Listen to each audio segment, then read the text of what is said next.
So let's talk a little bit more about frameworks. So best practices for selecting and customizing your risk management framework. So a few frameworks out there for risk management. You got the the NIST RMF, the NIST 800-37, ISO 27005, ISO 31000, COBIT, and FAIR being more on the quantitative side.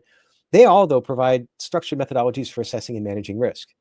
Now, choosing the right one really depends upon operational requirements, regulatory requirements, cybersecurity standards, reporting needs, and what you really feel comfortable with, too. Early on, I found that the ISO series, it was ISO 17799, I believe at the time, was effective for managing a security program, and that grew into its own series, the 27000 series, of which now there's that, or there has been for some time now, the individual risk management framework within that, 27005. But make sure that the frameworks align with your existing standards. And that ensures that you have consistency and continuity in documentation, reporting, and compliance efforts. Now, I mentioned just a moment ago that FAIR is more quantitative. So let me quickly explain what I mean by that. Most risk assessments you see, like with a heat map, for example, that's qualitative. It's essentially a representation of a subject matter's opinion, pretty much. And often that representation is either numerical or by some sort of color. We call that a heat map, or some combination thereof. So you could have like a risk, very simple scale that's low, medium, high, low being green, medium being amber, and high being red. And that could be a little bit too subjective, though, for making financial decisions. It's going to be difficult for a security team to explain why the company should spend $10,000 a year on this one particular control. But now, if you go to quantitative risk assessments, such as FAIR, factor analysis of information risk, you can help answer that question a little bit better, at least get it better in the framework, in the ballpark, rather, by using that framework. And how that helps the decision makers is now they've got at least some sort of a reference to understand, is it worth spending $10,000? So let me explain how that works just from a very high level.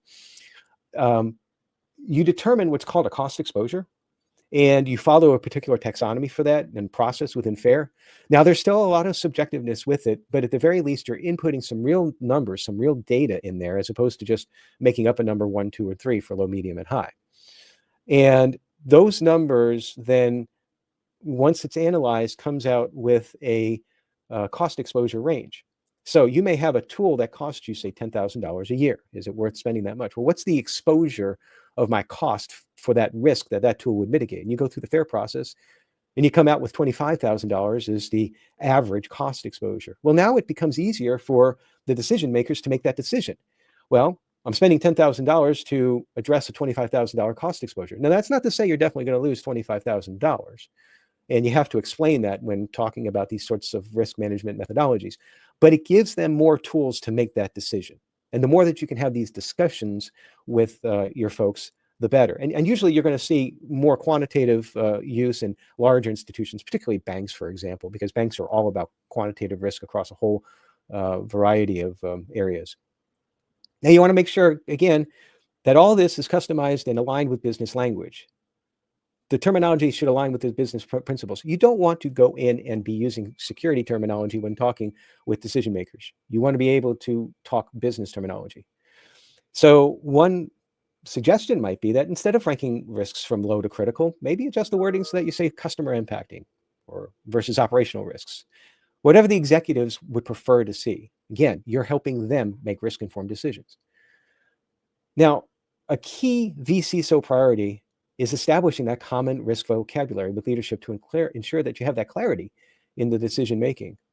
That takes some time, that takes effort to understand the business requirements. So I hope you understand now by listening and watching this that if you select the appropriate framework and you tailor the communications to the business leaders, then the organizations can reduce their risk visibility, executive alignment, and they can enhance their executive alignment and their strategic decision making.